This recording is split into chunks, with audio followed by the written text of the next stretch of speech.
All right, here we are on the podcast again. Got Jessie back on, the sometimes guest, sometimes sound man. Yep, all the time Yeah, connoisseur yeah, of yeah, old style beer. yeah. We got Old Style and Lone Star, both regional PBR. I was in Denver not too long ago. Yeah, how was that? It's pretty cool. I'll tell you, I went to this place in Denver. It was like I don't know, I think it's like the oldest restaurant in Denver. It's been open since the 1800s. Oh shit, okay. And um, what's his name? Why am I blanking? I had this. I don't know if like I'm only 35 years old, but I feel like in the last few years I started having this thing where, and I just remembered his name, but I have started having this thing where like names I know really well just disappear Oh yeah. from my brain. Do you get that also? Oh, absolutely. It trips me out. It's so fortunate for me that I was in the military because everybody wears their names on their shirt. Okay. So that was, and even then, Yeah. I still had a hard time. Like I would meet somebody, and for some reason, for me, I would kind of compartmentalize names just like right in the fucking back of my mind, and then they would just go right in the trash like 10 seconds later. Yeah. Not in like a way to where it I didn't care about the person or I was trying to be impersonable, but Yeah. that's just how my mind worked. Yeah. And it would just throw those names right in the fucking trash. Yeah, I hate that. I do this thing too where I forget someone's name and I'll run into them and be like, and it's kind of for me being in, well, probably like in the military, but like being in a part of like a community like stand up comedy. So I see certain people often, and I'll see someone and be like, oh yeah, I've seen them a few times. I forget what's their name, and I'll even be like, hey, what was your name again? They're like, oh, it's this. I'm like, oh, okay, cool, you know. And then once that whole interaction is over, I'm like, I don't know what their name was. I don't remember it at all. I was so hung up on just not being awkward in the interaction that I didn't even remember it. But anyways, I got sidetracked. Teddy Roosevelt. Oh, okay. So I was thinking, this restaurant. It's called like the Buckhorn Exchange is the name of it. And Teddy Roosevelt is eating in there. A bunch of famous like presidents back in the day. That's cool. What'd you get? Elk. Oh, okay, nice. Yeah, and I was very excited. Except then, like toward the end of the meal, the server, she just happened to mention that the elk was from New Zealand. I was like, "Why the fuck? Why did you tell us that? Yeah. I didn't want to know that." I wonder if it's because game laws in the United States. I'm no expert on it, but I think like certain game like deer, you can't recreationally hunt it and then resell it. So I wonder if that's something to do with it. Yeah, probably something like that. Yeah. So they just get it from somewhere else, Right. which is legal there, Yeah. and jump that moral fucking tight wall, Right. tight rope, Tight wall. tight wall. It's a tight, Yeah. moral tight wall. The one Trump was trying to build. Yep. Trying to build him a tight wall down there. Yeah, I don't know. Yeah, but it's probably something to do with that. Yeah, it's weird. Like you can't. I guess there's some logic for it that I don't understand. But it'd be cool to be able to eat exotic animals without having to be a hunter. Oh yeah, You know what I mean? Like I'd love to try grizzly bear. I've heard it's not good. Yeah, I've always heard it's real greasy and stringy and just kind of. I don't know. It might be good. Yeah. Who knows? Yep. By the way, you started doing some deer hunting lately. Yep. How's it going so far? God. So I went right before Thanksgiving, 2 days in a row, and I was walking on my land to my tree stand out there, and it was probably I think about 6 o'clock in the morning, so right before the sun came up and everything, and I don't think I quite got out there early enough, but as I was walking to the deer stand. The damn deer jumped out from under the stand and took off running. It was sleeping under the fucking stand. Yeah. And so I was like, okay, well that's not a big deal, whatever. Yeah. And so I got up in the stand and everything, and I was sitting up in there, and then one started coming coming, walking by, and so it got close enough and everything. I took my shot, and I'm pretty sure I hit the thing, and it just took off running. It hit the ground. It kind of flailed around a little bit and everything, did its thing, and then took off running. And I tracked this thing for probably 8 hours. Not a lick of blood, nothing. Yeah. So I'm hoping my best case scenario that I missed it. Right. Because I would hate to harm like an animal like that and not be able to harvest it. That would just I'm not about that. I kind of have a Native American mindset of you should try to use everything, and whatever you kill, you should try to harvest it and use all of it, and don't be wasteful. So, man, I'm hoping I missed it. Yeah. But yeah, that's how she goes. That's how she goes. I mean, yeah. I'll tell you, I know just from target shooting, like, it's hard. It's easier to miss things than people realize. Yeah. Sometimes, like it's amazing how many rounds. Obviously, you're not going to shoot multiple times with hunting an animal, but it's amazing how many rounds you could throw at something, and you go up there and check it out, and didn't hit it, or you didn't hit it as many times as you thought. Oh yeah, it's happened a lot of times. It's like I always think when I watch war movies, especially like the opening scene in Saving Private Ryan, or not like the actual opening scene with like the old guy, but I mean like the part everyone thinks of as the opening scene. Yeah, yeah. And with the landing on the beach and the bullets and all that. Yeah. You think like how did anyone survive that? That's impossible. Like everyone's gonna get hit, but bullets are very small. I mean, they have a way of not hitting things just as easily as they do. Things. Well, also too, a deer are resilient. They are super resilient animal. I've seen them hit the side of vehicles. Going down the interstate, hit the side and just bounce off. Yeah, like a bouncy ball, and then just get up and keep going. Yeah, yeah. What if cars and deer exist together long enough? Will deer start to develop evolutionarily? Will they develop like a resistance to get hit by cars? For their sake, I hope they do, man. But they got some work to do. They do, yeah. They're a little behind the times on the cars. Supposedly, if you hit a deer with your car, even if it's out of season, I think in a lot of states you're allowed to like take it and eat it. Yeah, I believe so. Yeah, but it gets into kind of a risky thing. Like if you hit it and it ruptures some internal organs, like its bladder or anything in there, and it could potentially spoil the meat. I guess I don't know. Yeah, that's true.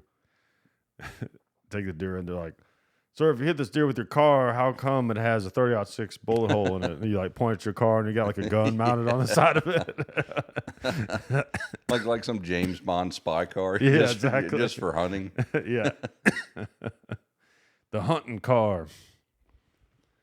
Yeah, I know that probably sounds like people that don't live in the country. It probably sounds so redneck. Oh, you could just eat your own roadkill. Yeah. But I mean, why let the meat go to waste?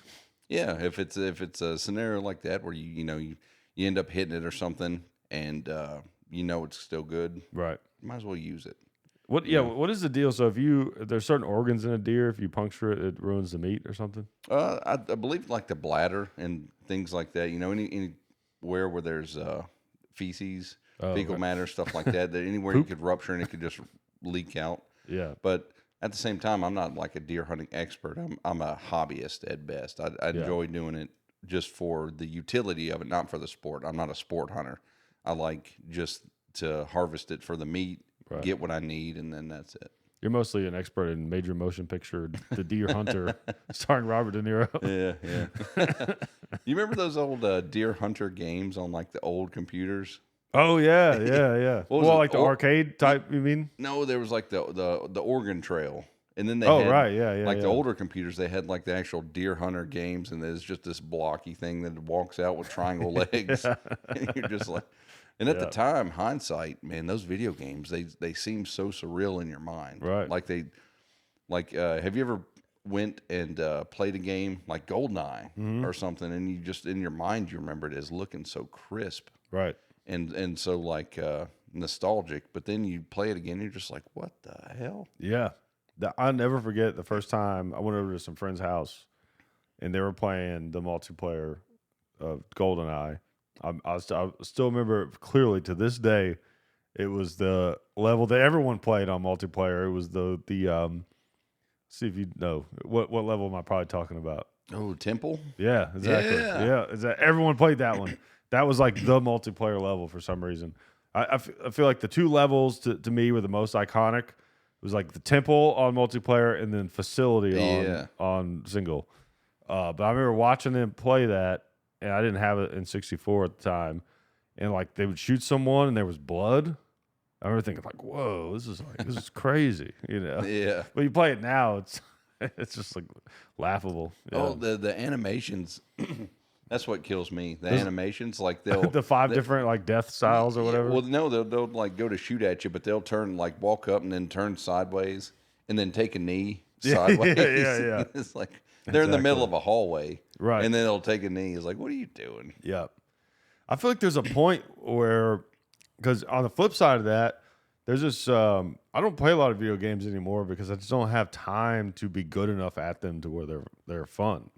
At least like a lot of them, Like I got to where I don't really play Madden anymore because like the matchups online are just they just like match me up with players I can't compete with. Yeah. So it's like not fun. I'm not willing to play it enough to get good at it. But I feel like with like combat games though, there could be a point where they get so realistic that they have to. That it's just not fun. Oh yeah. Yeah. Like what's that World War II game that came out on PS5? I think you played it. Hell Let Loose. Yeah. I remember when I first played, I was like, "Oh man, the guns look so realistic, and it's like really cool." But then it's just like I'm just walking through a field and I get zapped like every time. It's like, all right, well, I don't have the time to get good at this. You should play you remember the Modern Warfare that came out in like 2019? It was like a reboot of the series. Yeah. You should play the campaign to that. Okay, that fun. Was really good. Okay. It was mostly realistic as I remember it. And it was just so good. Like your missions, it wouldn't be anything super crazy. It'd be like you're going to do a raid in a house, and then some friendly people would pop out in front of you, and you've got your nods on and everything with your PEC, with your laser on, and everything, and it'd be as close to realistic as it could be for a game. Yeah, as I remember it. And that game was so good. And then later on, when they started to take what is it, the Warzone, it started out pretty good, and then it just got completely unrealistic and ridiculous to the point to where it practically like became Fortnite. Oh yeah, it was people were wearing ghillie suits made of pot leaves, and it devolved so quick. Yeah. Damn. Good intentions, poor execution. Yeah. It's gotten to be that's one thing where it's incredible to me. Like Rockstar games, I think really excel. Because I've never been at least not in recent years, a big video game guy. Yeah. But whenever like a Rockstar game, like Grand Theft Auto, or like when Red Dead 2 came out, like those are games I could go years without playing video games and hop into and still enjoy. Oh yeah. You know, because they're just like the right level of difficulty, and everything. But a lot of games are just too hard unless you have no life. Yeah. I think about that. I'll be playing Madden and some, child is like just kicking my ass and he's like talking shit or everything. And it's like, your life is sad if you're this good. If you're this good at Madden, your life is probably really sad. It's probably just me too, but the learning curve on these modern video games are so intense. Yeah. There's so much you can do on it.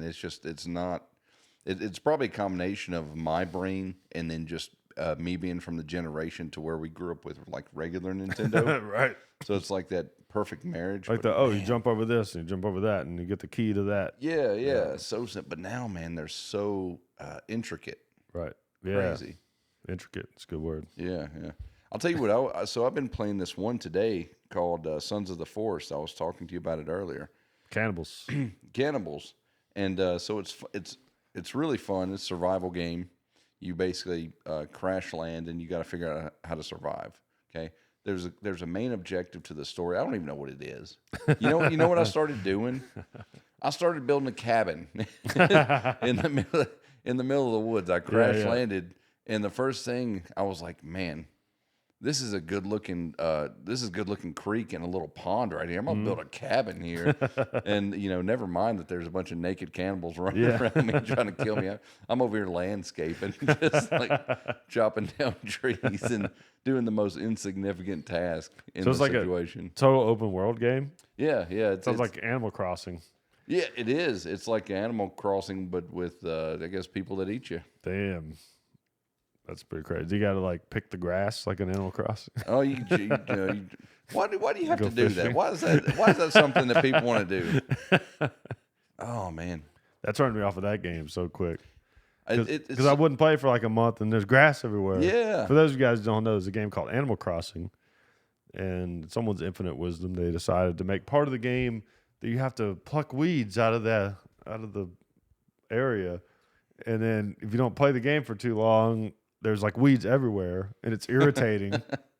So then you're like, I guess I got to pick these weeds up before I can play this game. And then next thing you know, it's like, what am I doing? What is it about digitizing those everyday mundane tasks that humans don't like, where it's more acceptable? Like a good example is my daughter's been playing The Sims, and she has no problem doing the dishes on the damn Sims. But when it comes to real life, man, them things, it'll turn into fucking Mount Dishmore. They'll be getting in there just out of control, and then she's finally just like puts it off and everything. But put it in the game, Yeah. doing dishes or picking weeds becomes a damn fun task. That's interesting. Now we're getting down to it. That's interesting because Yeah. it's like,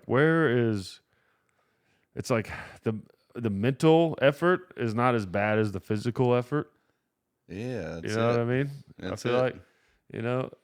like, it's like humans, we don't mind tasks if it's just something we're trying to figure out, but there's like a monotony to the pick this thing up and do that. It's like I've already figured out how to do this, but I just still have to keep going through the motions to complete until it's over, you know? Yeah, so is it a like a physical vector that keeps us from wanting to do a task like that, or is it just or is it something else? You lost me at vector, but you got me back with something I don't else. even know. I'll be honest, I don't even know if that word works there, but I think it was Michael Jordan said you miss 100% of the shots you don't take. Exactly. I think. It sounded good though. Like, I don't know. I didn't think about the vectors. Yeah, we're all trying on the Standard Capacity Podcast. Yeah, exactly. Please come with us. We'll teach you some new words, some that don't exist. Yeah, like vector. Vector. Sounds like the name of an evil corporation. Yeah, it does. Damn, what the fuck? Yeah, I mean that is a big question though. As video games get better, I mean, eventually, video games like the graphics of video games combined with AI will be able to simulate reality on a level where you can like plug yourself into these other worlds, you know. Oh yeah. And they might even be able to through like some Neuralink thing. I mean, the concept of like a really advanced virtual reality is close. Oh yeah. You know? Oh yeah. I mean, the fact that we can see it means it's really close. Yeah. Something they've started to do. So one of my favorite games of all time is the Elder Scrolls Skyrim. So it's this game takes place in like a Viking-esque world, basically. Where it's hard to kind of date it. If you think medieval and think kind of like Nordic Vikings is I guess the best way to put it. Okay. But they've started to put these mods in this game. This game is like better part of 10, 15 years old, it seems like. Okay. They started to put these mods in that connects to AI chatbots to where they make the NPCs in the game have unlimited dialogue. Oh wow. So you can It go, reacts. yeah. So you can go up to any of the NPCs in the game and talk to them or certain followers, and it'll react to what's going on. Wow. It's never the same. Okay. That's next level. Yeah. Wow. Yeah, it's crazy. It's crazy. I mean, AI. I mean, with AI, it's just, I mean, options are endless because it's kind of like I feel like AI in a way is almost like it's like a duplicator machine. You know what I mean? Where, like, think about a game like Grand Theft Auto. You know, where they go through meticulously, you know, recreate, you know, some town or some city block, right? Where it's like every business and all the cars and everything like that. And like they make that by hand or through their, you know, the computers. Well, then they can have AI go in there and be like, all right, now do that for the whole America, the whole country, their whole world. And it could just do it like that, you know? Yeah. There's this one game called not Starfield, No Man's Sky, where it's procedurally generated. So you go to different planets and it just makes it up as it goes. Yeah, I heard that people were like really unhappy with it though. Oh yeah, yeah. But that other one you mentioned, what did you say before that? Starfield's the newer one. I Yeah. haven't played that yet. That one's supposed to be like a better version of that, is what I've heard. Yeah, yeah. Yeah, it's coming. I mean, it's in its infancy right now, but it's coming.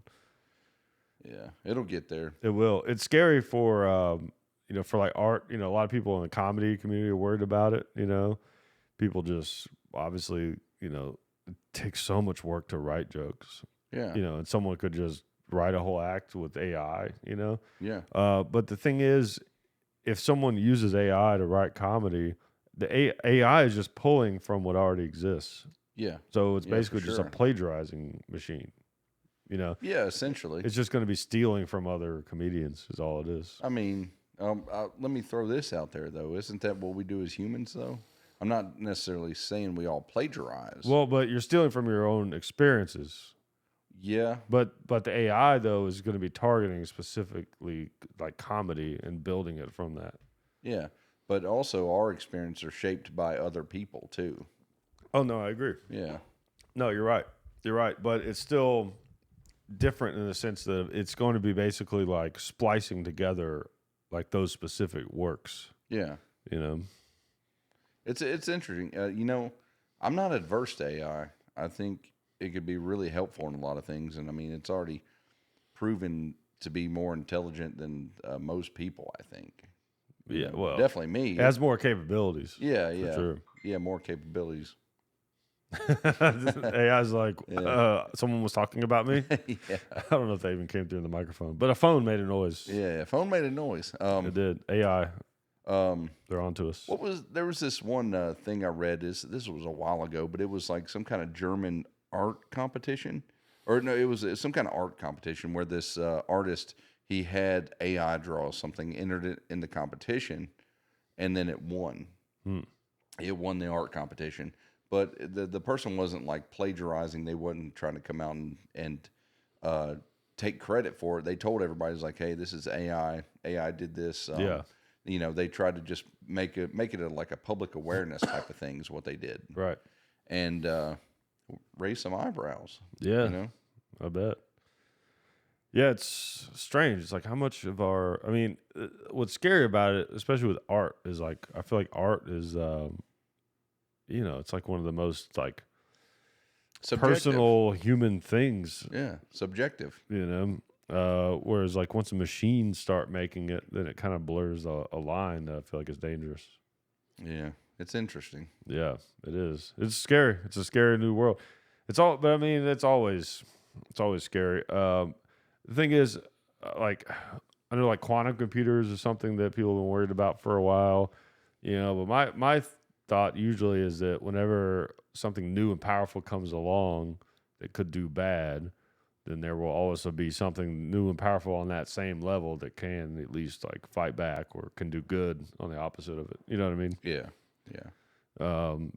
But it's like, it's like if, some new, more powerful gun gets invented, it's like the good guys and the bad guys are going to have it. So things are even. But then we think about nukes though. It's like, doesn't matter. Both sides have it. Just wipe each other out. Yeah. So I don't know. Our society and everything, it's very fragile.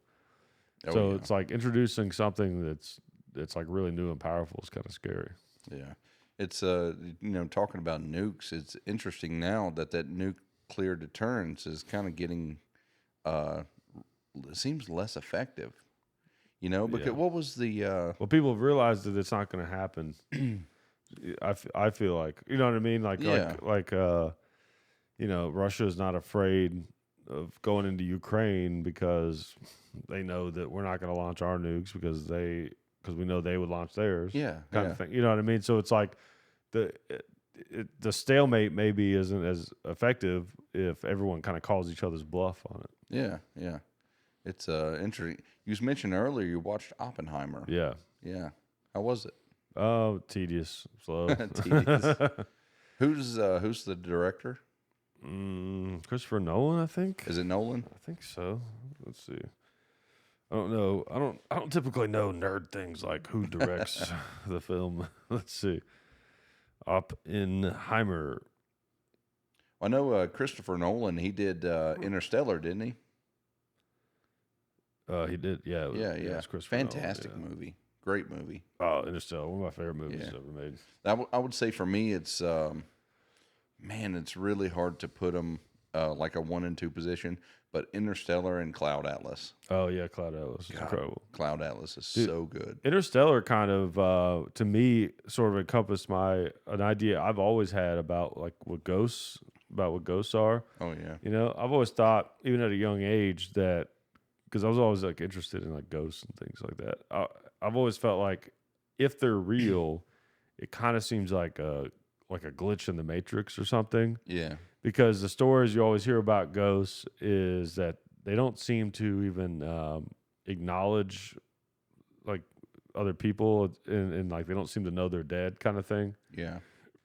You know, it'd be some story about like I went down in the basement and there was a woman dressed in 1800s clothing churning butter. You know what I mean? Why would you do that in the basement? That's the I don't know. It's the first thing that came to mind. That's what I would ask her to say. Why the hell are you doing that in the basement? Get out in the yard and do that Maybe shit. it wasn't always a basement. I don't know. It's the first thing that came to mind, dog. Yeah. Hey, get the fuck out of my basement. What are you doing? But I've always felt like, okay, ghosts, it doesn't make sense to me that they're like dead people that are coming back. Why would they linger around certain areas and do it? I don't know. So my thought was like, oh, maybe there's some kind of weird glitch happening. You're seeing into the past. Yeah. You know? I've been watching or listening rather to these like near-death experience stories lately. And there's a trope of them that have the same experience. You know, it's kind of they die, some guiding spirit will come and try to guide you away to the afterlife. Right. A common theme that a lot of them have is they have a life review, right? So all the things you did, it'll kind of play out in front of you. Some YouTuber reviews their life. Yeah, that'd be hell, wouldn't it? That would be hell. Yeah. With that annoying ass voice. Yeah. What is going on? We're going to review this dude's life. Don't forget to like and subscribe. Yeah. Oh, fuck.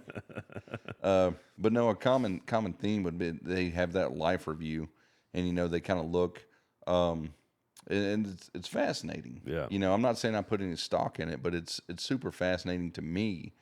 The concept of we're just kind of recycled souls going over and over and over again till we finally get it right. Yeah. Yeah, kind of hit it. That personally makes more sense to me than some kind of internal heaven or hell, because you look at the concept of hell, right? You're being punished, okay? Yeah. Sounds like hell. Yeah, well, what's the purpose of punishment? It's Right. to fix an action Yeah. or correct something. And if you don't ever come back, then what's the point? Yeah, if you're just down there being tortured for the existence of everything, then that's more for the torturer Right. than it is for the torturee. Yeah, exactly. So it don't make any sense. Yeah, it doesn't. Yeah, that idea of reincarnation kind of sticks with me a little better. Yeah, on some level, I've always felt like it may not be as simple as you come back into your human body, but I feel like on some level there's some kind of cyclical action to Oh, for sure. what it is. Yeah, for sure. Yeah. I mean, there's continuity in everything in life. Yeah. You look at when a forest burns down, Right. turns to carbon, it creates another forest. Yep. The deers are fed. I've always thought if I got to choose how it worked, I would want. I feel like every other life, you get a fuck around life, because life is hard. Life is fucking hard. Yeah. It's a very difficult existence. It's tedious sometimes. It's very tedious. It's hard. A lot of bad things can happen. Like, come on, we need a break in between. You know what I mean? yeah. Like, it makes sense to be thrown into a life and you don't know that you're in it, really. Yeah. Because otherwise it'd get boring. You know, if you just had all the information and you're just thrown into this, it'd be like, what's the point, right? So it does make sense that, you know, you're thrown in, your consciousness is thrown into this environment where you're like trying to figure it out. Or whatever. Oh, yeah. But I feel like every other one, you got to have one where you jump in, you know what's up. You know, like it'd be cool if you got to like keep like the same mind and everything you had in the life you didn't know what was up. You die, And then you go back and you're just like, oh, that's right. Now I remember what this was. Oh yeah, I get to have my fuck around life. Yeah. But then after that, all right, now it's time to go back into the fray, What if, let me throw you a curveball. All right. What if time isn't linear? So whenever you come back, say your next life, we're just proposing that's a valid thing. What if your next life you come back as a peasant in 15th or 1500s China? Oh, I would not like that very much. Oh, all these bags of rice. We've been setting up this joke for months and you fucked it up. We've been saving for you. This podcast is officially canceled now. Yeah. Oh, no. We're canceled. Yeah, we're done. Nah, I'm pretty confident I'll never get famous enough for that to matter. What I just did there. It's funny. People get very offended by it. Like that's been a thing lately. Is it's like offensive to do accents from other cultures. Yeah. But it's like they're so funny though. Yeah. It's not. It's not even like I mean, obviously you can't tell other people what to feel disrespected about. Yeah. Like I understand that. But it's not like I don't have any problem with Chinese people. No, it's or whatever. But it's funny to do. Like it's like I've always thought one of the funniest voices that exists is like a I don't know, like a New York or New Jersey Italian. Like, hey, what are you talking about? Yeah. Right. Like that's funny, and no one gets mad at us because we're white if we do that. Yeah. I think it's it's something that people don't want to admit these days, but it's a primal instinct for humans to notice differences. Right. That's not necessarily a bad thing. No. That's just our brains trying to make sense of the world around us. Right. Because we like understanding what's happening. Right. We like understanding the world around us, even if sometimes it's too hard to understand. We like trying to make sense of it. Right. But I'll admit, part of what's funny about it is that it kind of felt like I wasn't supposed to do it. Oh, no. Oh, God. You're like, damn it, he's right. Yeah. He's right. Fuck. Yeah. But it's funny. Yeah. You You gotta have fun. That's you have to have fun in life. Number one, be respectful to everybody. Right. Try to treat everybody with respect and have some candor. Be honest, things like that. Right. But have fun. Yeah, exactly. You don't got to be a damn stick in the mud. No, you don't. Even sticks in the mud probably have to do bits. If I was in the wood, next time I'm deer hunting, if I'm in the wood and I come across a stick in the mud talking like a Chinese man, I'm gonna have to really rethink my whole life.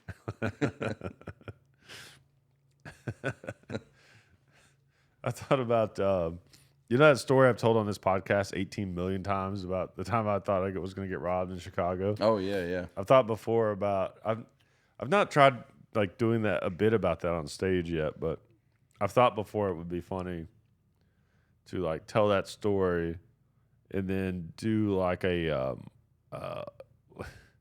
like come up with my own example of like what they might have been saying to each other in the car. For those of you that haven't heard me tell it, I've told this story on so many of the podcasts, but the short version of it is there were some guys that I think that were scoping me out to rob me, and they decided against it and they drove away. And to me, there's something funny about the conversation that they might have had in the car, And I've thought before if I did that bit. Sorry, I had like 18 burps trying to get out at one time. But if I did that bit on stage and like told that story, I thought it would be funny to like give them an Italian accent. Be like, hey, look at this one. let's rob this guy. One's like, oh, I don't know. He's got a big army jacket. He might have a gun. Oh God, that just reeks of the '90s. Right. I don't know why. Well, to me, what's funny about it is it's not the voice you would expect. No. Well, you know better than I would. Man. Yeah. Chicago was fun though. I came up there to visit, and so me being kind of a country person, I like the woods. I like hanging out with a bunch of trees and things like that in nature. Hanging out with a bunch of trees. Yep. They don't sass your ass unless they're sassafras. Oh. Yeah, trees don't talk shit. But no, I actually had a lot of fun. I really enjoyed coming up there, hanging out. The city's a completely different element. Yeah. You know, you got to take it with a grain of salt. But man, it was fun. It's cool, man. It was different. I tell you, people that live in the city, go to the country, check it out. If you live in the country, go to the city, check it out. It's just diversify yourself. It does. Get out of your element. You don't have to live there, just to like understand what different places are like. Because when you haven't gone there and experienced it, you have to rely on other people to tell you about it. You know, the news or whatever. Yeah. You know, Confucius say the lobster cannot grow unless it sheds its shell. I'll be damned. Damn it, we're on this theme. We gotta break away from that. Yeah, we do. That was my bad. I just got us right back on it. You did get us right back on. Oh hell. All right, my bad. Oh, son of a bitch. Yeah. We're dodging bullets like that deer. Yeah, we are. Oh man. Yeah, exactly. Yeah. Well, yep. So we're on the podcast. We kind of fucked up, and or I kind of fucked up and didn't get episode. It was a longer of a delay between episodes than I would have liked, but I was sick, everybody. So, because I've tried to relaunch this podcast and failed so many times, I was just like really bummed about that. I was like, oh no, I can't have them thinking that it's slipping again. You know. But hey, it wasn't too bad. We went, because I'm trying to post at least one every week. I think I went about 10 days without posting one. Yeah. And then this one I think is going to go up within a pretty good range. So I think we're on track. Maybe tonight. Maybe we'll try to put it up right after we get done. Yeah. We're going to try to throw this thing right up there. So this ought to be a pretty fresh one.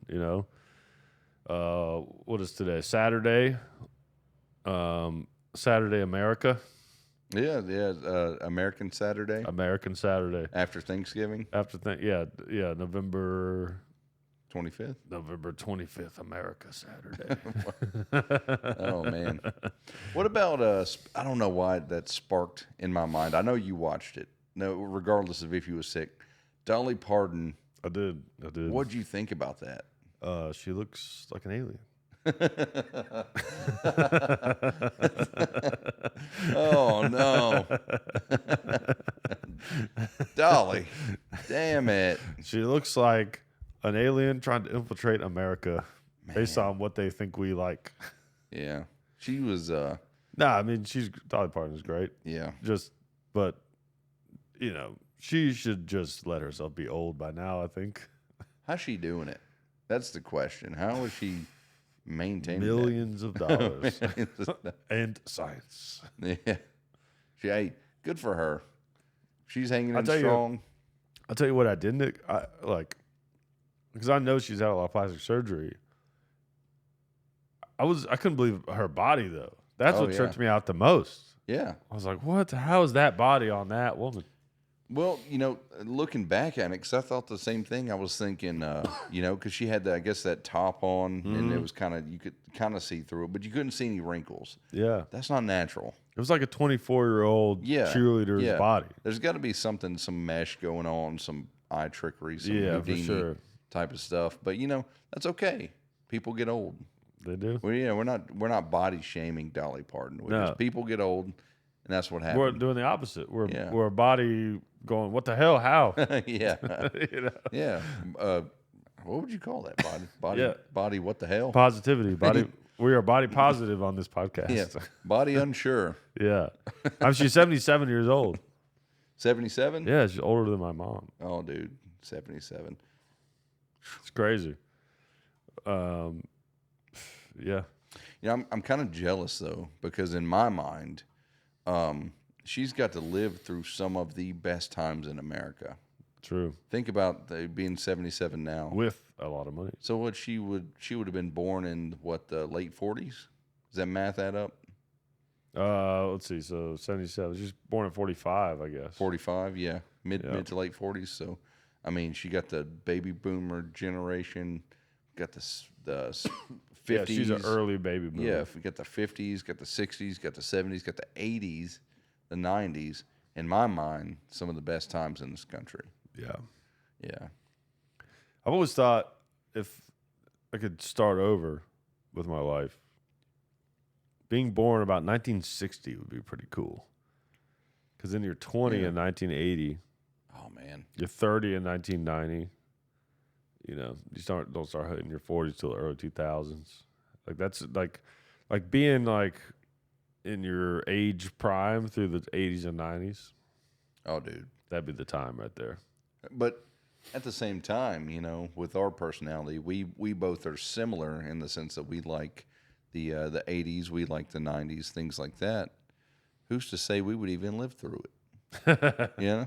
Who knows? Yeah. Such a good time. I mean, the music, the culture seemed great. And my personal favorite is it was before a time that cell phones were prominent. Yeah. I personally think cell phones, as you know, convenient as they are when you're taking a shit. Yeah. Because let's all be honest, you can't take a shit without your cell phone. You can't. In 1980, you could go see Metallica with Cliff Burton. You could go to a bar after, and you could smoke in the bar, and you could cuss. Yeah. And what are you driving around in? Oh, and then you could driving around in a car that smells like vinyl. Like a 69 Chevelle. It rumbles. Yeah, that people were just... It's got a giant steering wheel. They were giving them away. Oh, man. Because they were gas guzzlers. Nobody wanted them. Nowadays, if you drive an old car and you smoke in a bar, you're just going to attract too much attention to yourself. Too much attention. Man, I never thought you'd say that sentence. Attract too much by driving an old car and smoking in a bar. Sounds like a Bob Dylan lyric. It does, yeah. Oh, my goodness. You know what's funny is I don't smoke cigarettes. I've never smoked a cigarette a day in my life. I do smoke cigars, obviously. But I have no desire to smoke cigarettes.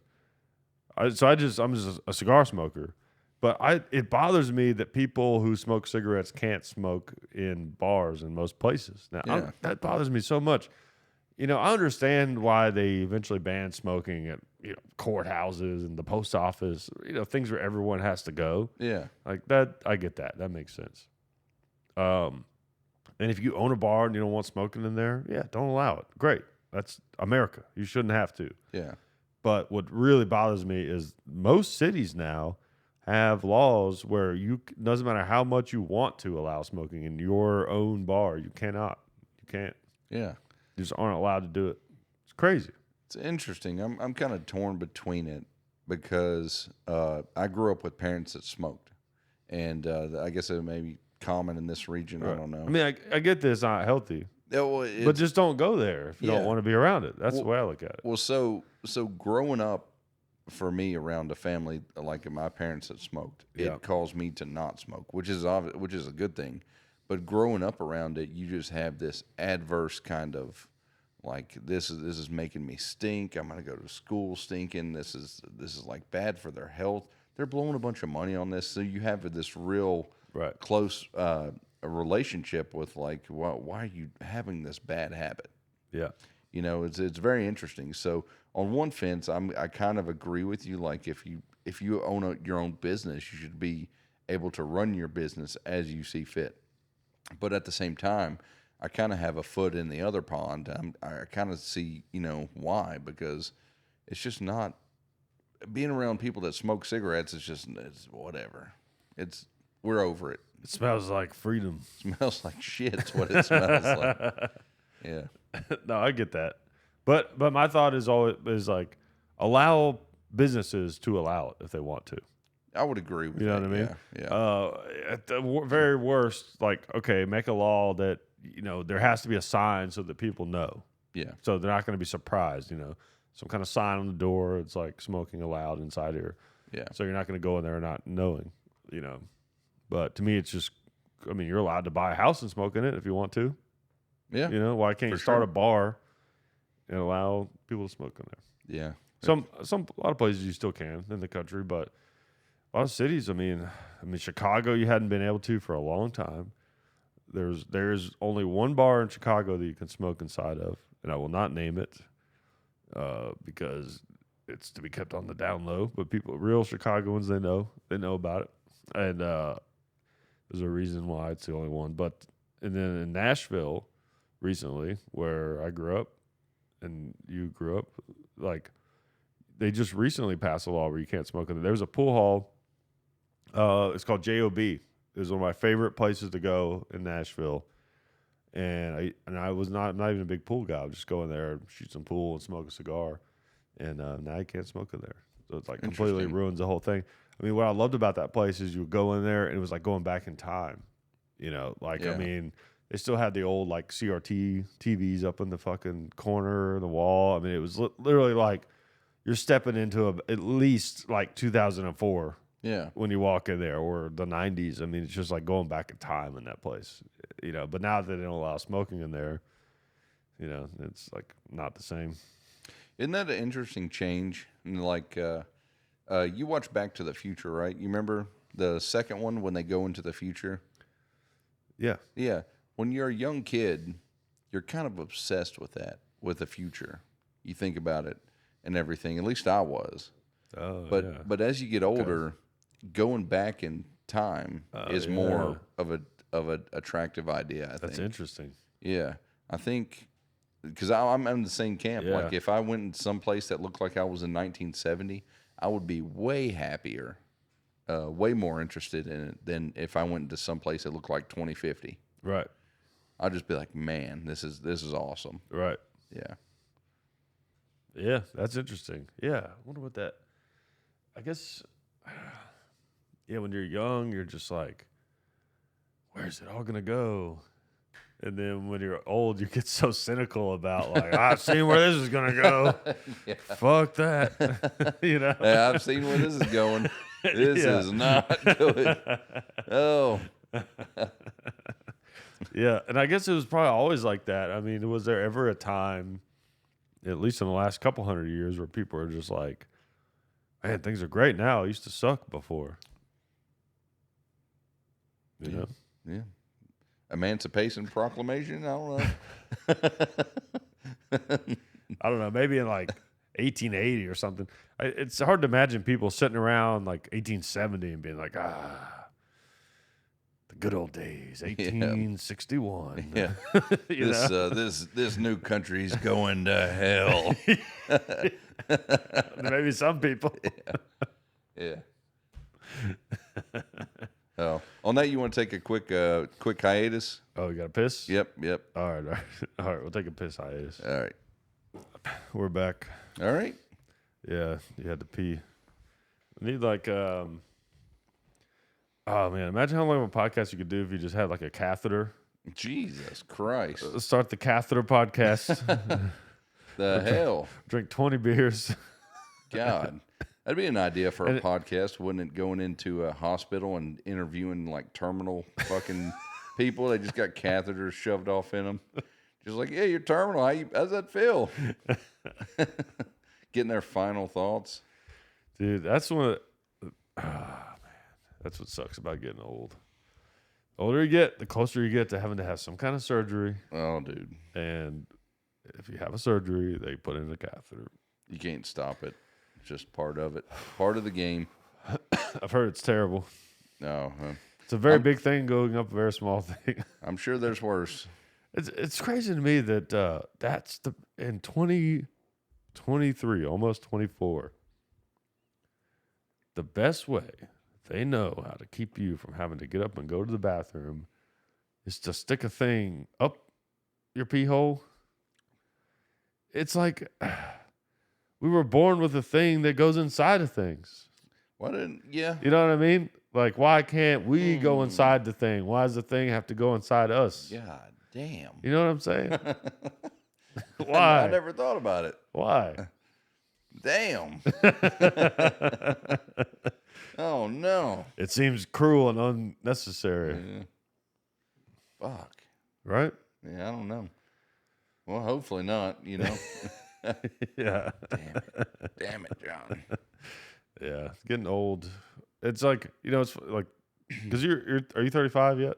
Close. Close. Very, very, very close. So like that middle of I feel like 30s are interesting because I remember when I was even like 32, not that long ago.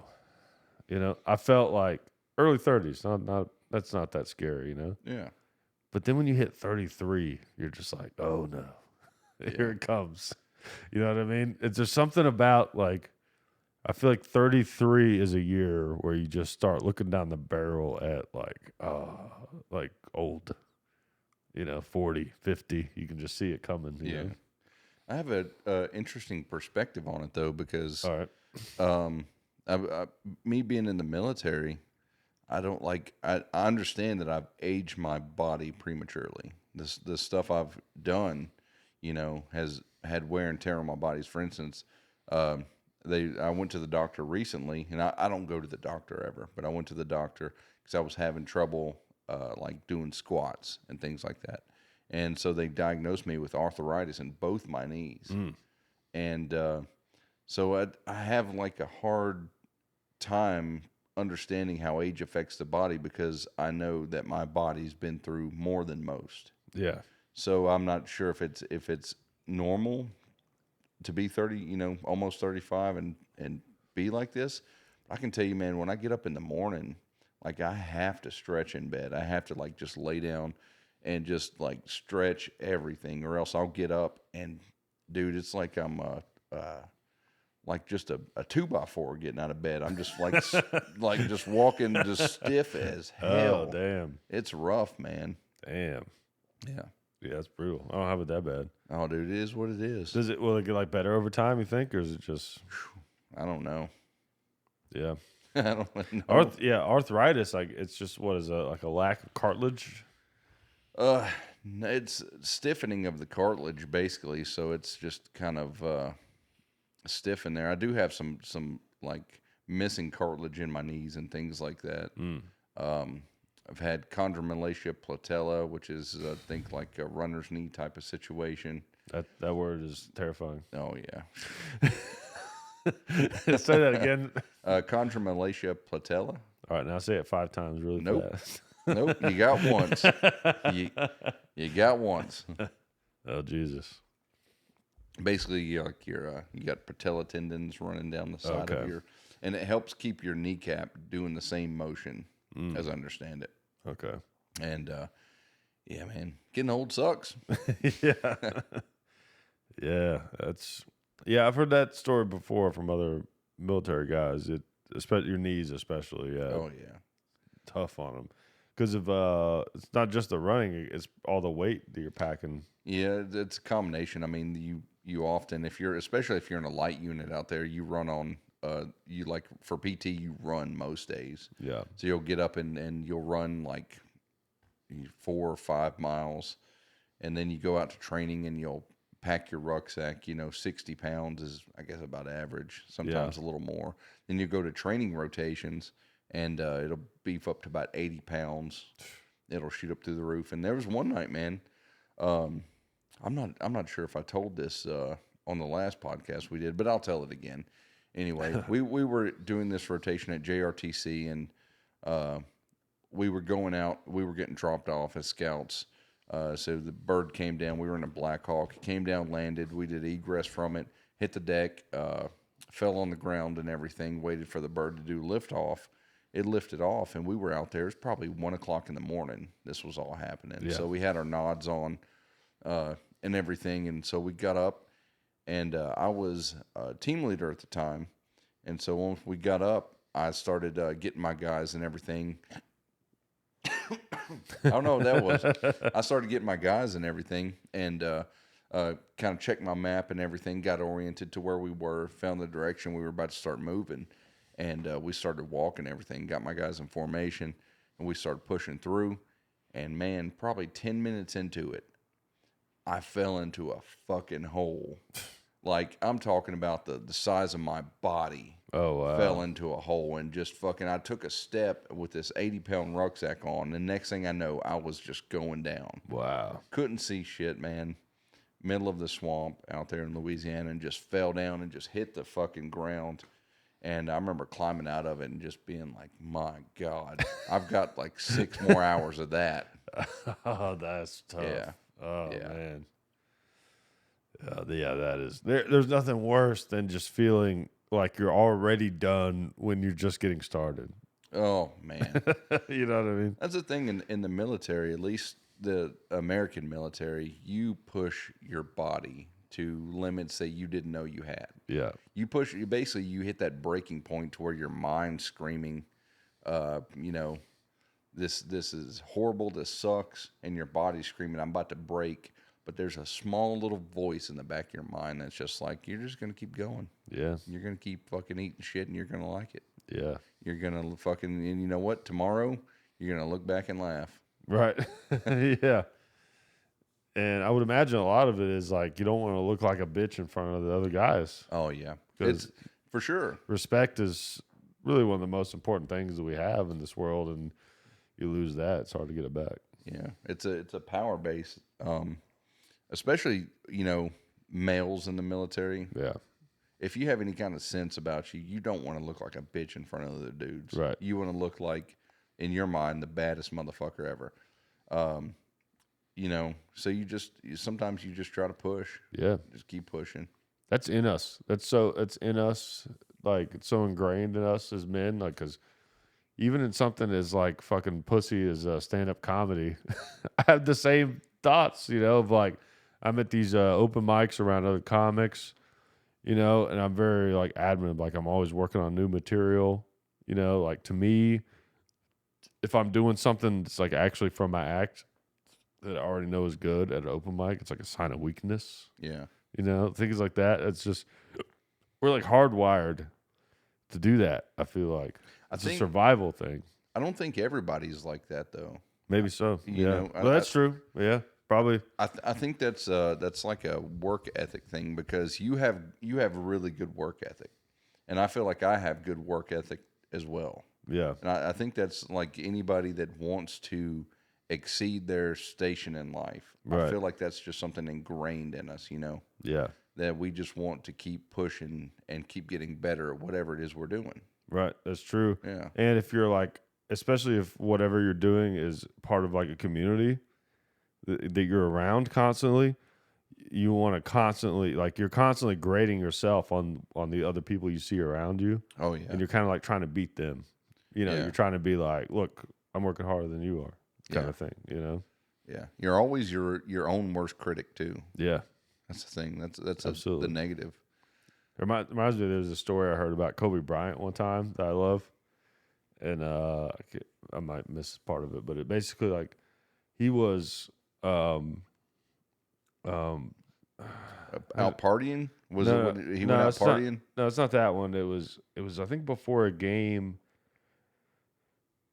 Well, I'm trying to remember who was there first. All right, the important part of it that I remember was it was like before a game, and Kobe was like working out in the gym, like working on moves and stuff like that before a game, and there was another player on the other team that was doing the same thing. I can't remember if Kobe got there first or he got there first or what happened, but I know that he like stayed longer than he planned on because of Kobe was there. But then he eventually left or something like that. And then Kobe was there for like hours and hours, And he like asked Kobe about it later, and he was like, how come you were like working out so hard before the game? He's like, well, I saw you there, and I couldn't let you think that you were better than me or something like that, So like Kobe stayed and worked. Basically, the gist of the story was like Kobe stayed there and worked harder than he planned on just because that other guy was there. Yeah, he wanted to make sure he knew that you're never going to outwork me. Ever. Never even going to come close. That's incredible. Yeah. Insane amount of work ethic. Yeah. It's crazy too, but that sometimes work ethic can outwork natural talent. Oh, for sure. Yeah. Kobe Bryant is a good example of that because he didn't have as good a vertical as Michael Jordan. He wasn't as skilled as Michael Jordan or LeBron James or any of these guys. But he obviously had some, and he was like whatever 6'7". You can't work that into that. But he willed himself into being arguably one of the greatest basketball players that ever lived. You know. Oh yeah, fantastic. You can't deny he made such a great name for himself. Right. Yeah. A lot of people, and I tend to agree, will go Michael Jordan number 1, Kobe number 2, LeBron number 3. People. I don't know how big of a basketball guy you are, but my I don't know about my top 5, but for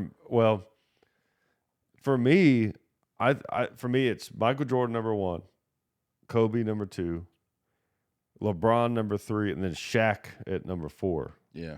After that, I don't know. It gets complicated, but I think those are the best 4 players of all time. Yeah. For me, I'm not a super huge basketball guy anymore, so I'm just gonna put them as Michael Jordan number 1, Kobe number 1, Shaq number 1. What? Because they're all fucking better than me. Every single one of them could beat the shit out of me in basketball, so I'm just gonna put them all at number 1. Dude, I ever tell you I played against an NBA player one time? Really? No, you never did. Yeah, it was like I went to this UK basketball camp when I was in high school. It was like my senior year of high school. And, I was 6'8" then. I weighed like 190 pounds or something, but I was 6'8" then. And they had some alumni. They had like an alumni scrimmage, right? And there was this one guy that was a NBA player. He wasn't like a famous NBA player, but he like had, sat the bench at an NBA team, and I'm guarding this guy. And I remember just being blown away by how like strong and huge this guy was, but then also combined with like this crazy level of just smoothness. Yeah. Just like the moves he would make and like the allocation of his resources in body movements, you know what I mean? It was just like it was like an unfathomable like other level. Yeah. You know what I mean? And then to think that this guy was like a nobody in It's the like NBA. So he had like total body economy. He didn't make like any unnecessary movements. Right, exactly. Yeah. And he was just like a tank of a human being. Really? Just a tank, And it was like one of those things where like I'd push on him and it was like a rock that didn't move, guarding him. But then when he would get the ball, he would move. It was just like he was just so quick and so smooth. It was just like what do I do with this dude? Nothing. I couldn't do anything. And I was, I was a pretty big guy. I was a pretty good player, And it was like, Jesus Christ. And that's always my reference. That one experience is like my reference on NBA players. So it's like that guy was that much better than me, and he was a nobody in the league. Like I can imagine what like an actually good NBA player. So many people that played sports, I feel like even if they did play sports, they just can't comprehend how just insanely talented like professional athletes are. I mean, it's just a phenomenal level that you wouldn't even believe. Yeah, it's literally in a lot of cases a lifetime's worth of dedication and work. Yeah, combined with incredible gifted athletic abilities. Yeah. And then on top of that, what a lot of people don't realize is that that athletic prowess, you have to maintain that year round.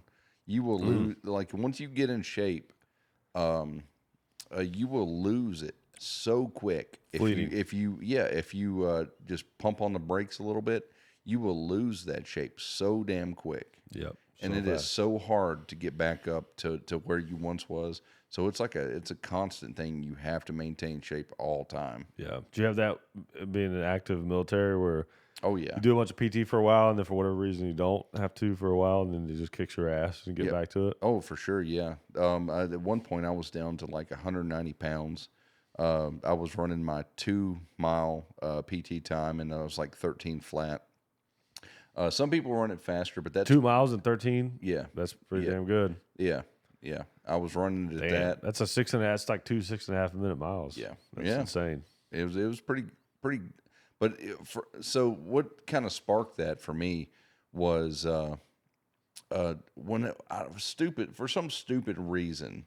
I was never like a cross country runner in high school or whatever. But when I went to basic training, they were asking at the time like what group you thought you were in for as far as running. So they had a C group, B group, and A group. And for me, going back to that mentality of like I'm going to outwork everybody. I said I'm going to be an A group. I said A.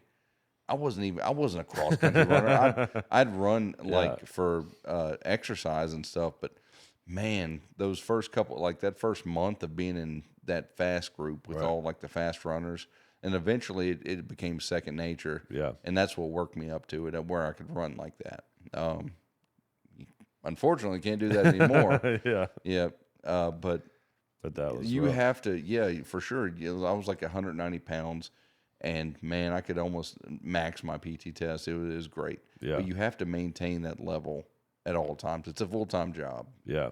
To maintain that athletic prowess. It is, yeah. What's the fastest mile you ever ran? The fastest mile? 1 mile? To be perfectly honest, I never, ever ran just 1 mile. Damn it. I was hoping I'd get to say I was faster. Because I know what mine is. What is it? 5:49. 5:49? Yeah. That's fast. Pretty good, right? Yeah, we never, in the military, we never ran just 1 mile. Yeah. Like that was halfway done. You just ran, you just went till 2. Yeah, okay. So, yeah, kind of a distance thing. I can tell you, the most I've ever ran, the longest distance I ever ran was probably about 8, maybe 8.5. Damn. Yeah. It hurts. Yeah, I after bet. a while. I bet. I thought I was doing something. I walked that far in Chicago. Yeah. Yeah, I walked all the way from like deep inside the city all the way out to the suburbs. It was like 8 miles. It took me like 3.5, 4 hours. Yeah. To put it in perspective, though, we talk like that, like reasonable humans.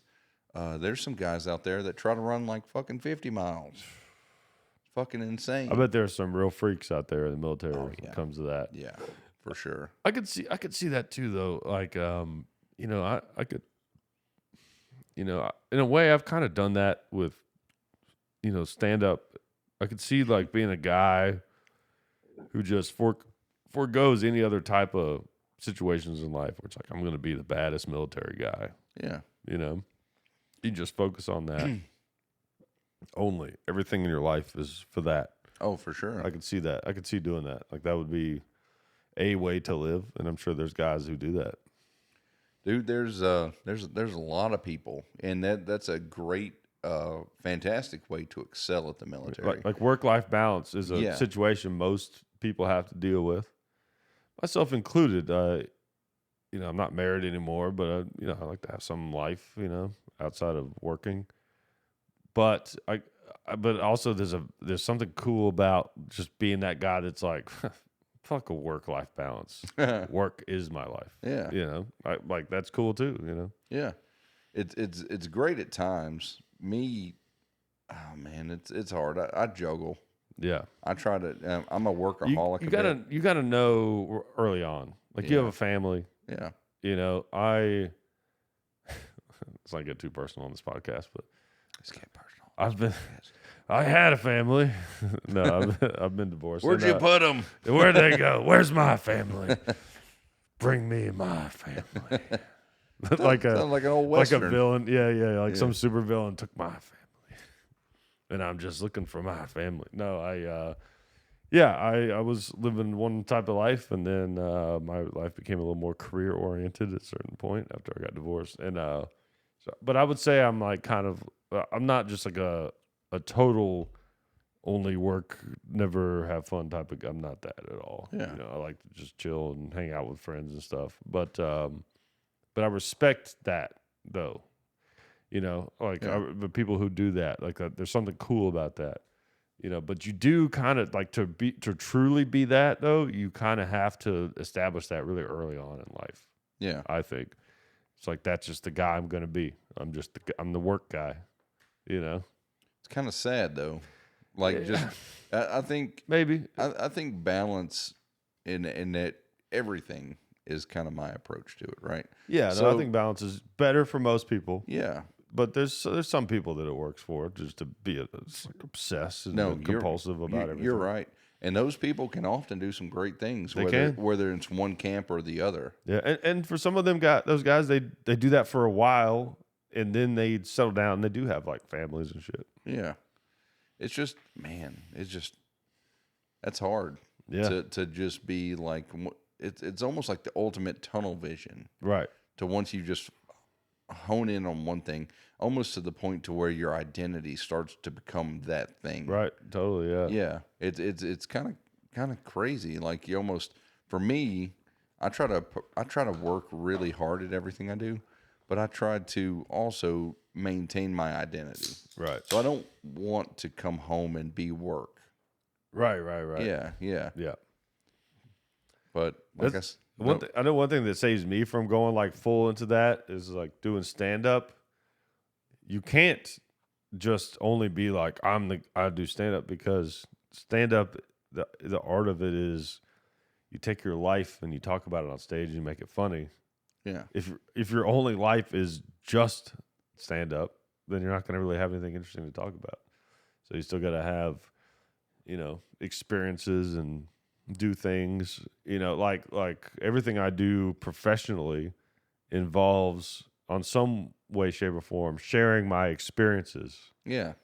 So I couldn't really do that if I was only doing those things. Yeah. So and ultimately the key to stand up is you got to be relatable, right? Right. But if you're like 19 and you're like, my only dream in life is to be a Navy SEAL and the best Navy SEAL that ever sealed.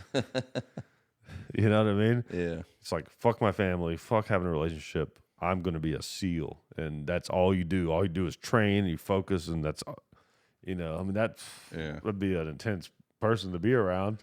But it's one way to elevate past other people if like you don't let any of those other things get in your way, Yeah. So I have this weird experience with that. Okay. With what you just some said. of these guys. No, it's kind of outlying experience, but it's kind of weird. All I don't think the guy's ever going to watch this podcast either, so I'm going to go ahead and talk about it. How scary is this guy? First of all, well, not. Is he like Jason? I'm not going to mention any names. All right. But so my Fuck, he's here. I can hear. Oh, there he is. My son was. We had a birthday party for my son. Right. Okay. One of his friends from school came to the birthday party, and his dad came with him. Came and so I was conversing with the dad and everything, and me being prior military, being veteran, and everything, I can pick up on certain things quicker than people that's not in the military. So reference this, these kids are like 10 years old, right?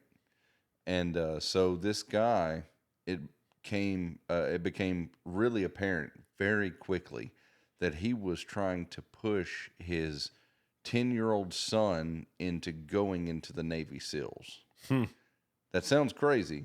But what it was some kind of unfulfilled dream that he had about going into the military service that he was trying to push onto his 10-year-old kid by influence. Interesting. Yeah. So, and he was saying things like, well, he wakes up every day and says that he wants to be a Navy SEAL, and this and just things like that. That's unreasonable to any 10-year-old kid.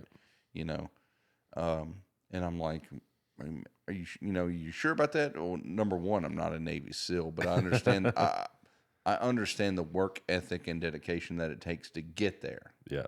I can relate to that aspect of it. So I'm like, are you sure your 10-year-old kid wants to be a Navy SEAL? They're like, that's the way this is going.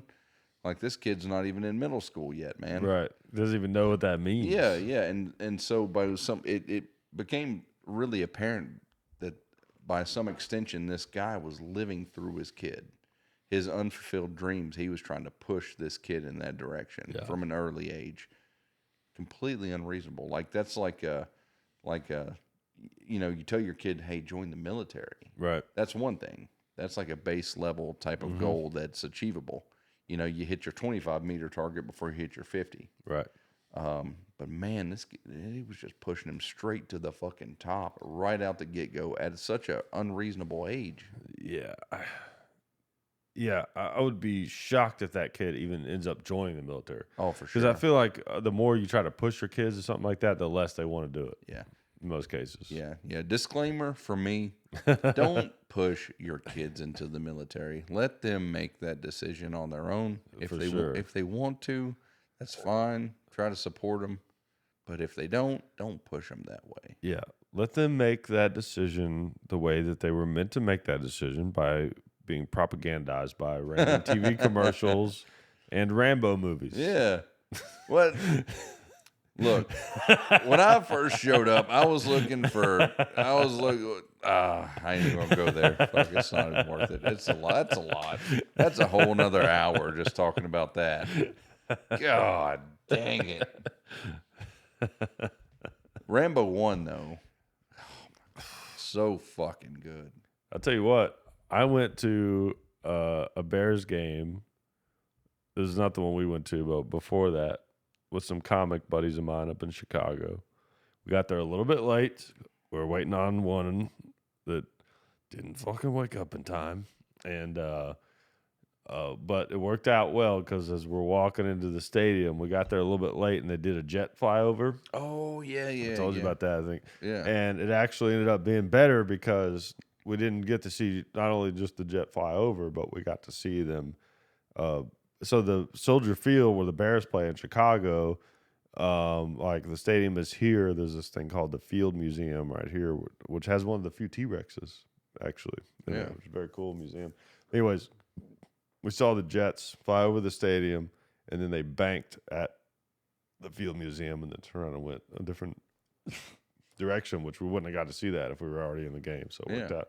But anyways, we all saw that. And I remember having this thought, like just looking up and just seeing a jet fly over and then bank and then fly another direction. I was just like, you know what? Fuck this game. Let's go to the recruiting office right now. Let's join up. Like, I don't know what it is. There's something just in, 35. They don't want me. I don't want them. They don't want me. But no, they'll take you. Yeah. But there's something just in, I don't know if it's just me or it's all men, but there's something in you that's just like, let's do it. Let's go. You know what I mean? Yeah. I don't know where that comes from, but yeah, it doesn't take much to unlock that if it's needed. It's difficult, because there's the environment is very diverse now. Everything we see and experience and going on, we have so much informational input from everything from online, and a lot of it's not true. Yeah. It's, without getting into any specifics on anything, it's just there's a lot of things worth fighting for in this country, like your constitutional rights and freedoms of the American people, and things like that I believe that me personally, I would lay down my life for any, to uphold anybody's constitutional rights. Right. There's some things that's not on that list of priorities that you should not die for. Totally. But it's also like, what is that in us? That's so strong, because I know that I'm a big conspiracy theorist of anybody, like not trusting the government, not believing anything that they say.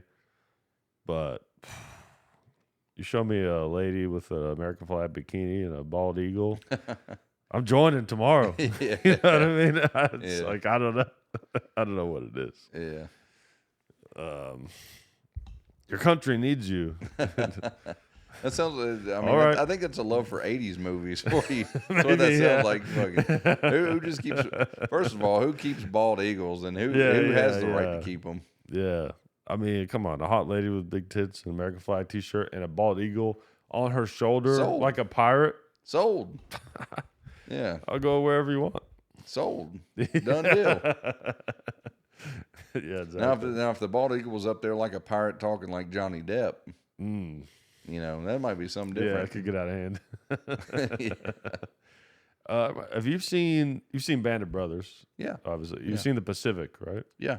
Great. Fantastic. Yeah. It's a little bit slower it's different. for me. I didn't actually like it at first, but then when I watched it like the third, fourth, fifth, sixth, seventh, and eighth time, I was like, all right, this is good too. But remember, there was like a segment in there where that one guy that was like the war hero, forgot what his name is, but he was like hanging out with that like model because they were doing all the shows together. Yeah. Remember that? They were like recruiting. Vaguely, I would have a hard time because I only watched through it once, to be perfectly honest. Okay. It has that show I'm gonna assume most people have seen this. This doesn't really ruin a plot line or anything. Plot twist: we won the war. But that scene has, to me, one of the most brutal. That series has one of the most brutal scenes to me that I've seen in like a war film. And it's the one where it's so crazy. There's a guy. So a Japanese soldier had been killed. His head was blown off, like to the point where his brain left his cranium, and he was still like somehow sitting upright in this area, and it had rained, so there was standing water on top of his head, right? Oh man, where his head used to be, and then there was an American soldier throwing rocks into the guy's head, right. like a game or something, right? Like his head had turned into like this little reservoir of water, and he's just like trying to throw rocks into it. There's something so brutal and hilarious about that. Yeah, to me.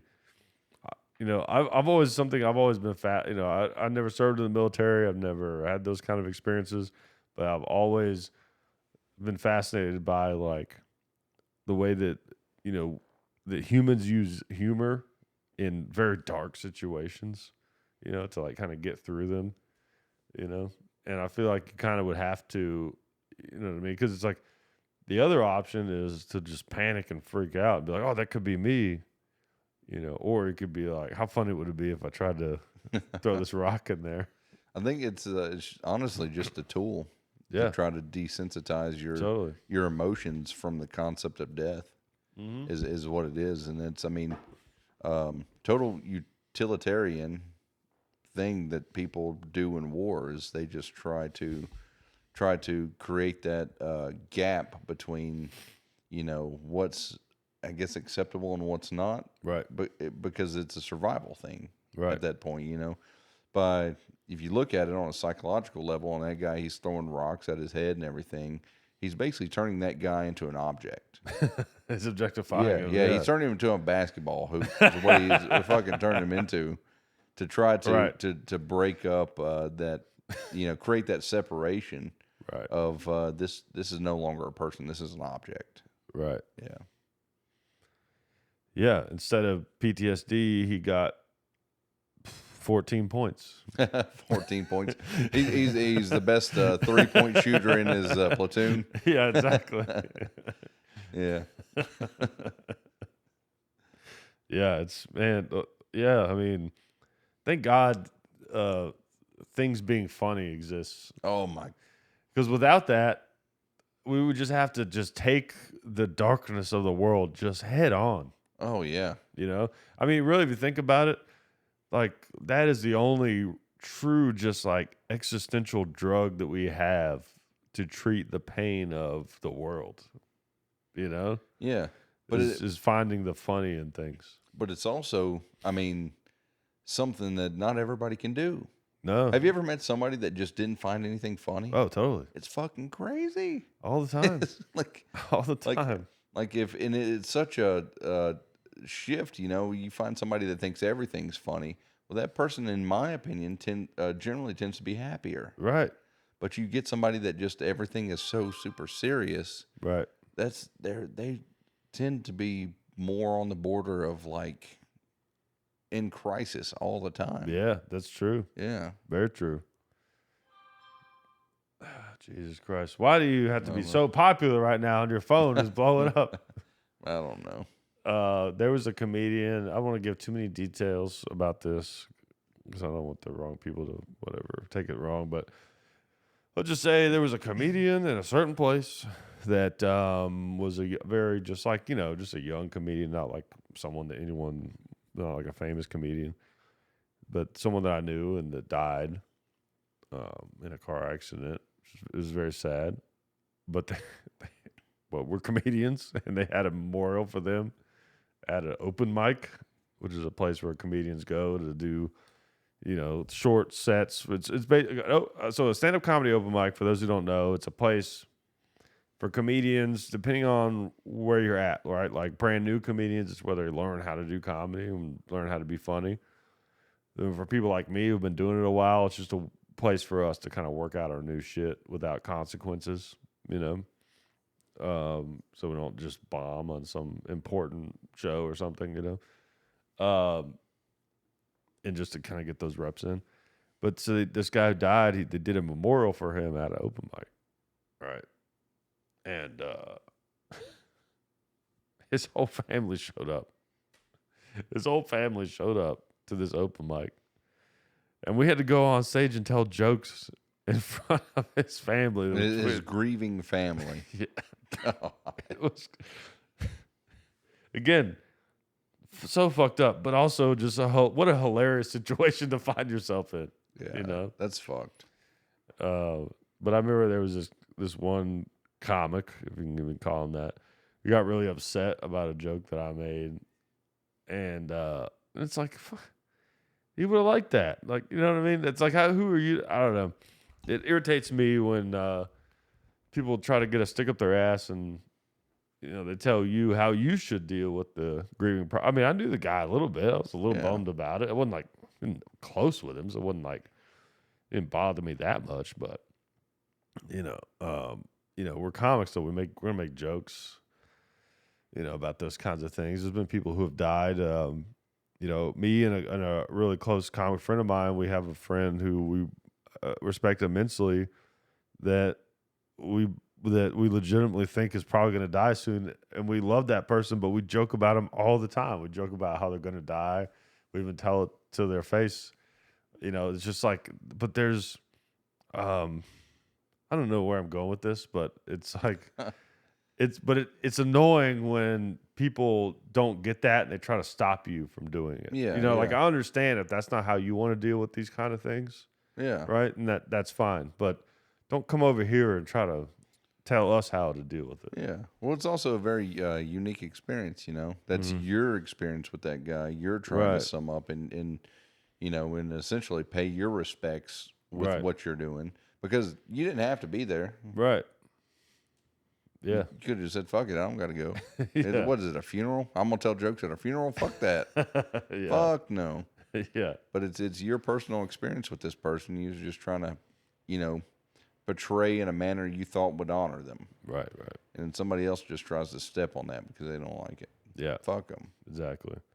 There's a fine line too, though, you know, between like joking about something really fucked up and doing it in a way that's funny versus doing it in a way that's like only just disrespectful. Oh yeah. You know? Yeah. Because that is a fine line. Like, you know, you can just go up there, you could just say some like awful things, and some people will think it's funny just because you're saying something awful. But to me, it's like, I don't know, I want to see some kind of nuance to what you're doing. You know, yeah, gets kind of crass. You don't want to just get up there and start spouting, being vile. Right. It's like there's a term that exists called edgelord. Right. Edgelord is like almost always a negative thing, and an edgelord comedian is basically someone who says things that are edgy just for the sake of it, but they haven't really like, I don't know. I wish I could think of some jokes to give you an example of, but if it's like, if the funny of the joke is supposed to be just because you said the thing you're not supposed to say versus like the way you did it, I don't know. It's hard to explain. Yeah. No, I get where you're going. You know what I mean? Yeah. Right. It's the context of it. Right. Yeah. I could explain it better if I could tell certain jokes, but I'm not sure if I can tell them. Yeah. Well, just because I don't like to, like in conversation, I love telling other comedians jokes, but I'm always like, oh, this guy has this great joke, and I'll tell it. Yeah. But I don't like to do that on podcasts just because, you know, maybe they don't want that joke out there. Or they don't want that's fine. Known yet, you know what I mean? Yeah. I will tell you, well, I don't know. Never mind. No, well, you left me on a fucking cliff. Hold up. All right. You left me on a fucking... I don't know. I'm just... Okay, this is not an edgy joke, but I'll tell you a joke that I saw recently that I loved so much. Did I tell you about the Dove Davidoff joke, the Trump joke? Oh, yeah. I believe you did. This joke I can tell because it's been published. Yeah. You know. Yeah. So there's this comedian named Dove, if I'm saying it right, Dove Davidoff. He's like a New York comedy legend. Incredible comic. So funny. He has this really unique kind of way of doing things. But he has this joke where he's talking about Trump, and he's like, I'm a kind of a centrist, and I'm not that political of a guy, but it seems like whenever Trump says something, even if I agree, it's like it doesn't feel great. It's like they'll ask Trump, they're like you're gonna replace Obamacare. It's like, what are you gonna replace it with? And Trump was like, oh, it'll be great. And it's like, I was like, man, great. That could be good. I butchered the hell out of it, but trying to tell someone else's joke. But like, to me, that's so funny to be like, great. That could be good. I don't know why that's like, God, that is, ever since I saw that like a week ago, that has just been rattling around in my head so much. Like, that's so funny to me to be like, oh, something's great. It could be good. Yeah. I don't know. It's like instantly degrading for some reason, but in a good way. Yeah, exactly. Yeah. There's a lot happening there with that line. Yeah. Yeah. That's brilliant. I love that so much. I love it so much. Yeah. I do love comedy. It's fun. Yeah. Have you watched any stand up lately? Just a bit of Shane Gillis's stuff that comes across my feed on social media and everything like that. That one about the grilled cheese. Oh, his cousin or his uncle or whoever. Where you get that cheese, Danny? He's like, I think he's making them at night. So I'm not making them at night, Dad. It's like he looks at me like I'm making them at night. Yeah, that's funny. Making grilled cheese and taking it to a restaurant. Shane Gillis is so funny. Oh, the thing about the thing about his delivery is it's so natural. It's like a guy you would just be talking to at a party. Right. Is what's so fantastic about it. He just has such a natural delivery of these things, and he doesn't over embellish it. Right. Yeah, it's so great. And you know what? He has a lot of jokes about like working with Down syndrome people and stuff, which he does. You can tell some of his sense of humor comes from them. Yeah. Right? I've known some Down syndrome people in my life before. And that certain mannerism that Shane Gillis does where he does this thing. And I've seen a lot of comics like ripping it off too lately. Where he does this thing where he kind of looks down and then looks up. Right? That kind of thing. Oh, like, yeah. Like he's about to get in some uncharted waters. Right. Like that kind of like. I don't know if I'm doing a good impression of it, but that's 100% like a Down syndrome thing. Like, it's like, it's fun. He's great. He looks like he has Down syndrome too. He has stories about that where like he'll like go sit he'll like sneak in like really close seats at like a football game or something like that, and they just assume he's like allowed to be there because he looks like he has Down syndrome. Gillis is very funny. He's a guy that, man, I saw him live, and it was in a club. He doesn't really do clubs anymore. He's so big now. He does theaters. But it's just like, man, I've seen some of the greatest comics in the world, man, and that was just, it was I was like shocked at how funny it was. Really? I mean, just like, it was insane. It was the funniest thing I've ever seen. Yeah. I mean, it's just absolutely insane. Like to the point where when I told people about his new hour, I kind of oversold his special. Yeah. Because stand-up is always like twice as funny live. I don't care what the comic is. It's going to be twice as funny live. Shane Gillis, it was like 4 times as funny. I mean, it's crazy how funny he is live. Yeah. And that carries a lot of weight too because, dude, you breathe comedy. Like you wake up and fucking eat, breathe, and sleep it. You're out there working, fucking doing your mics and everything, and that carries a lot of weight too because sometimes it's hard for me to enjoy certain comedians that a lot of people love because I see the tricks or I see what they're doing. Yeah, it's like I don't know. It kind of takes it, makes it less fun for me. But Shane Gillis is one of those guys where it's just like I'm just like in awe of him when I watch him. It's incredible. It's incredible how good he is. He has like smart like stuff like Dave Chappelle, but he's like as smart as Dave Chappelle on certain things. Not maybe as consistently, but on certain things he is. he can be as silly as like Louis C.K. Yeah. and as well written as him, and then he just has this like, God, this just this goofiness to him. Oh yeah. It's like his mannerism, his just general fucking overall, like he's kind of just hanging out. Right. Yeah. Exactly. And just like all these things combined, I mean, he's incredible. Yeah, he's incredible. Got a guy you got to see live before he dies of alcohol abuse. Yeah, Shane, come on our podcast. What are you doing? What the fuck are you doing, dude? Why are you not here? You could be sitting right here. Yeah, I'm sure he's a guy. No matter how successful I get, I won't rub elbows with him. I know people who know him, but dude, I mean, you can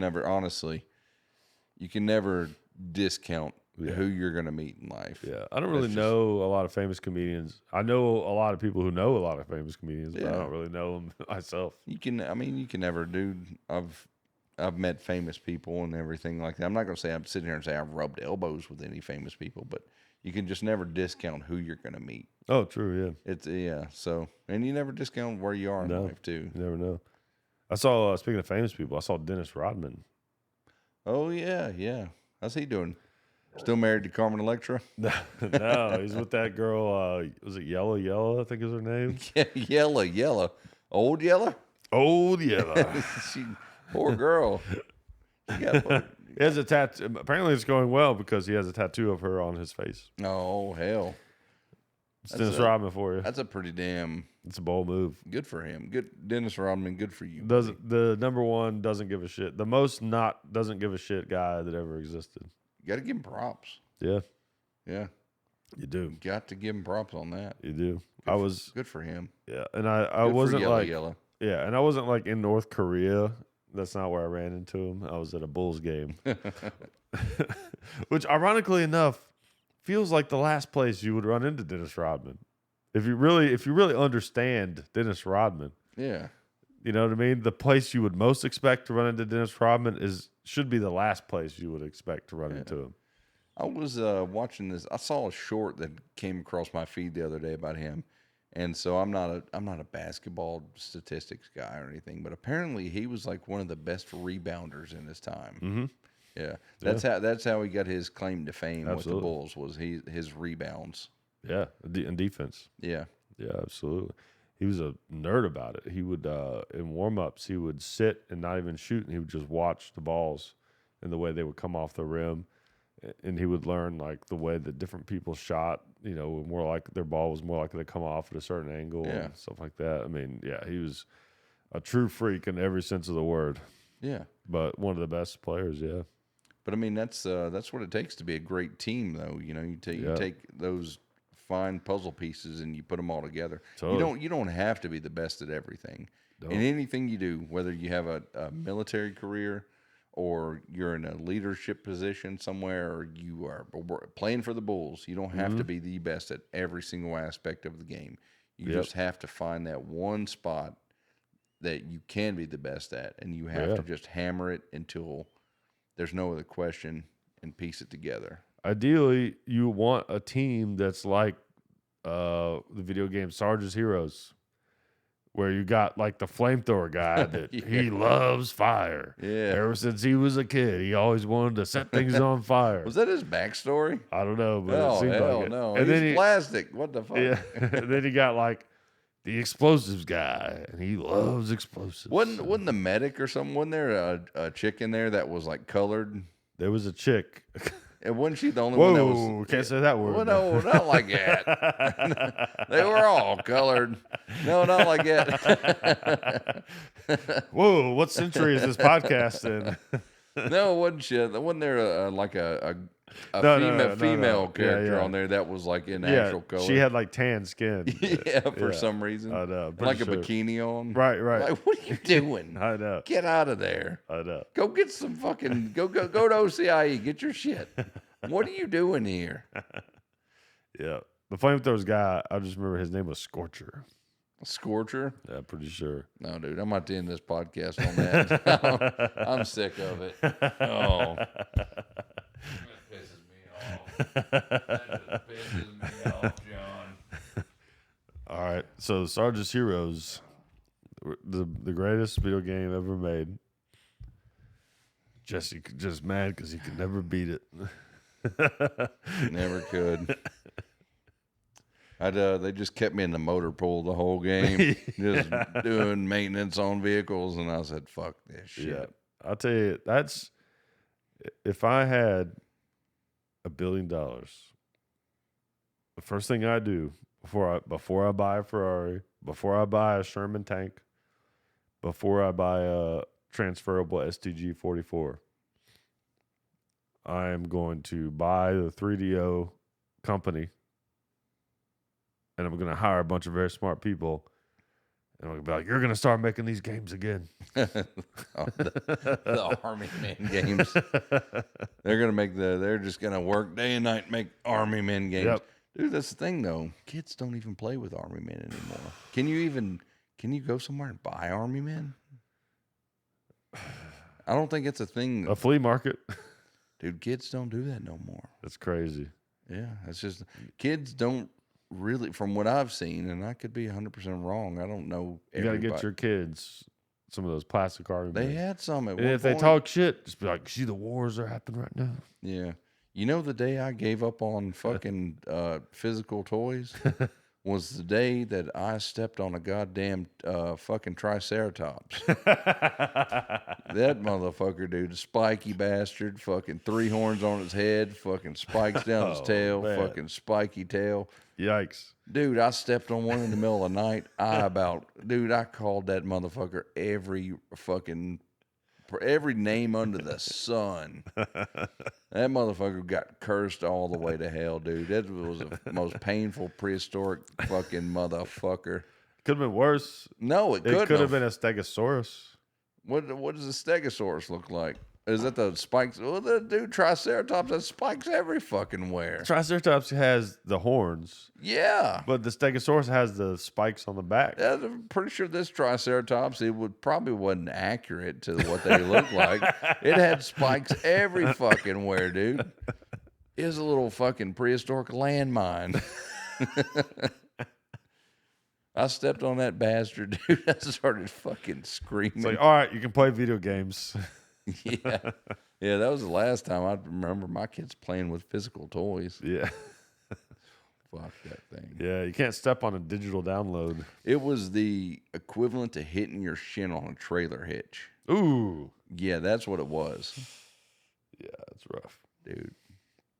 I used to always hate, remember when I was a kid at my grandmother's house, when we'd go up there to stay with her, she had these like kind of old school chairs. Obviously, grandmas always have old school stuff, and they were like, I don't know how to describe them, but they had these like, they just the little pegs that they stood on came out wide, kind of, and they're just real easy to stub your toe on. Oh hell! And I remember every time I walk in the kitchen, bam, I just kick the shit out of one of them, and it's like, I hate that. Yeah, that little thing where you're just like, you kick it and at first it just feels numb and you're just like, oh no, this is gonna hurt, and then bam, it starts hurting. It's like, son of a bitch, I was right. Oh hell. No, never stepped on a Stegosaurus. That's good. It's probably one of the worst things to step on. It's a very odd concept to me that we have our children playing with toys that are not relevant to anything in this day and age. You know, like, at what point I'm conditioning my kids to fucking deal with this goddamn fucking dinosaur that's not ever going to be a thing. It's true. Why do kids love dinosaurs so much? Yeah. Lizards, I mean, I grew up. They have no reference to even understand the novelty of a dinosaur when they're really young. So why do they like them? Dude, I grew up in the woods, like catching blue-tailed lizards and things like that, and playing with frogs, and no point did I ever look at them and just be like, oh, it's like a little dinosaur. Right, yeah. Yeah, but I mean, as a kid, you're just like fucking fascinated. You're just like a fucking T-Rex, dude. Yeah. It's got these little tiny arms and it fucking just wants to eat everything. Yeah. Fuck yeah. Imagine if you went back in time to the dinosaur age and you were like, you guys may not be shit now, but kids are going to love you in about 70 million years. Oh, dude. Fuck the dinosaurs. Matter of fact, I got some dinosaurs. Yeah? Yeah. Yeah. When I filled up on gas the other day, they went in my fucking tank. Dude, when I was in Denver, they have those Dino Mart gas stations out there. Oh hell. Yeah, they had a big green dinosaur in front of one of them. Yeah. Well, that John. Yeah, we're about that. It's about that time. Yep. All right. Well, thanks for coming on. This was a lot of fun. Yep. Thank you guys. We got some cool episodes coming up for you, so make sure to stay tuned.